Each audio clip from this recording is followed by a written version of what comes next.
Big boss ಅಲ್ಲಿ ಐಶ್ವರ್ಯ ಅವರು ಇದ್ದಷ್ಟು ದಿನಗಳ ಕಾಲ ಭವ್ಯ ಅವರು ಐಶ್ವರ್ಯ ಅವರನ್ನ ಟಾರ್ಗೆಟ್ ಮಾಡಿದ್ದಾರೆ. ಮೇ ಬಿ ಹೌದು. ಯಾಕಂದ್ರೆ ಬಿಕಾಸ್ ಎಲಿಮಿನೇಷನ್ ಟೈಮ್ ಅಲ್ಲೂ ಕೂಡ ಅವ್ರು ಹೇಳ್ತಾರೆ, ಹ್ಮ್ ಎಲಿಮಿನೇಷನ್ ಡೇ ಕೂಡ ಯಾರು ಇರಬೇಕು ಯಾರು ಹೊರಗಡೆ ಹೋಗ್ಬೇಕು ಅಂದಾಗ ಐಶ್ವರ್ಯ ಅಂತ ಬರುತ್ತೆ. ಅದಾದ್ಮೇಲೆ ನಿಮ್ಗೆ ಬಿಗ್ ಬಾಸ್ ಒಂದು ಲೆಟರ್ ಕೊಡ್ತಾರೆ. ಲೆಟರ್ ಓದ್ಬೇಕಾದ್ರೂ ಕೂಡ ಅವ್ರು ಅರ್ಧ ಓದ್ಬಿಟ್ಟು ಇನ್ನ ಅರ್ಧ ಲೆಟರ್ನ ತ್ರಿವಿಕ್ರಮ್ ಅವ್ರು ಕೊಡ್ತಾರೆ. ಸೊ ಅದ್ರ ಬಗ್ಗೆ ಹೇಳೋದಾದ್ರೆ ಐ ಥಿಂಕ್ ಎಲಿಮಿನೇಟ್ ಆಗಿದ್ದೀನಿ ಅಂತ ಗೊತ್ತಾದ್ಮೇಲೆ ಐ ಥಿಂಕ್ ಅದು ಪ್ರೀತಿಯ ಐಶ್ವರ್ಯ ಅಂತಾನೆ ಸ್ಟಾರ್ಟ್ ಆಗುತ್ತೆ ಆ ಲೆಟರು. ಸೊ ಅದಾದ್ಮೇಲೆ ನಾನ್ ಬೇರೆನೆ ಝೋನ್ಗೆ ಹೊಟ್ಟೋಗ್ತೀನಿ. ಸೊ ಅದನ್ನ ಅವ್ರು ಓದಿ ಅರ್ಧ ತ್ರಿವಿಕ್ರಮ್ ಅವ್ರಿಗೆ ಕೊಟ್ಟಿರೋದ್ರ ಬಗ್ಗೆ ನನ್ಗೇನು ಒಪಿನಿಯನ್ ಇಲ್ಲ. ಅದ್ ಯಾಕೆ ಮಾಡಿರ್ತಾರೆ ಅಂತಾನು ಗೊತ್ತಾಗ್ತಾ ಇರಲ್ಲ, ಬಿಕಾಸ್ ನನ್ ಬೇರೆ ಝೋನ್ ಹೊಟ್ಟೋಗಿರ್ತೀನಿ.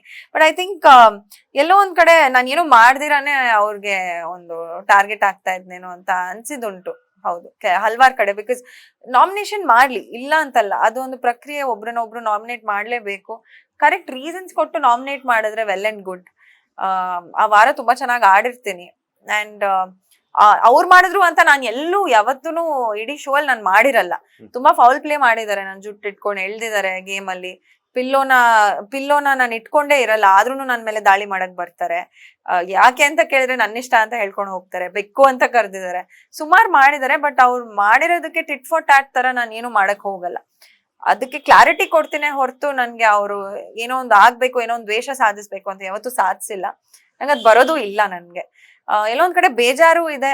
ಅಂಡ್ ಅವ್ರ ಆ ರೀತಿ ಟಾರ್ಗೆಟ್ ಮಾಡಿದ್ದು ಅಂತ ಅನ್ಸಿದುಂಟು. ಲೇಟೆಸ್ಟ್ ಹಾಗೂ ಇಂಟ್ರೆಸ್ಟಿಂಗ್ ಸುದ್ದಿಗಳಿಗಾಗಿ ಬಾಸ್ ಟಿವಿ ಕನ್ನಡ ಚಾನೆಲ್ನ ಸಬ್ಸ್ಕ್ರೈಬ್ ಮಾಡಿ. ಹಾಗೆಯೇ ಬೆಲ್ ಐಕಾನ್ ಪ್ರೆಸ್ ಮಾಡಿ. ಇದರ ಜೊತೆಗೆ ಫೇಸ್ಬುಕ್, ಇನ್ಸ್ಟಾಗ್ರಾಮ್, ಎಕ್ಸ್ ನಲ್ಲೂ ಮಿಸ್ ಮಾಡದೆ ಫಾಲೋ ಮಾಡಿ.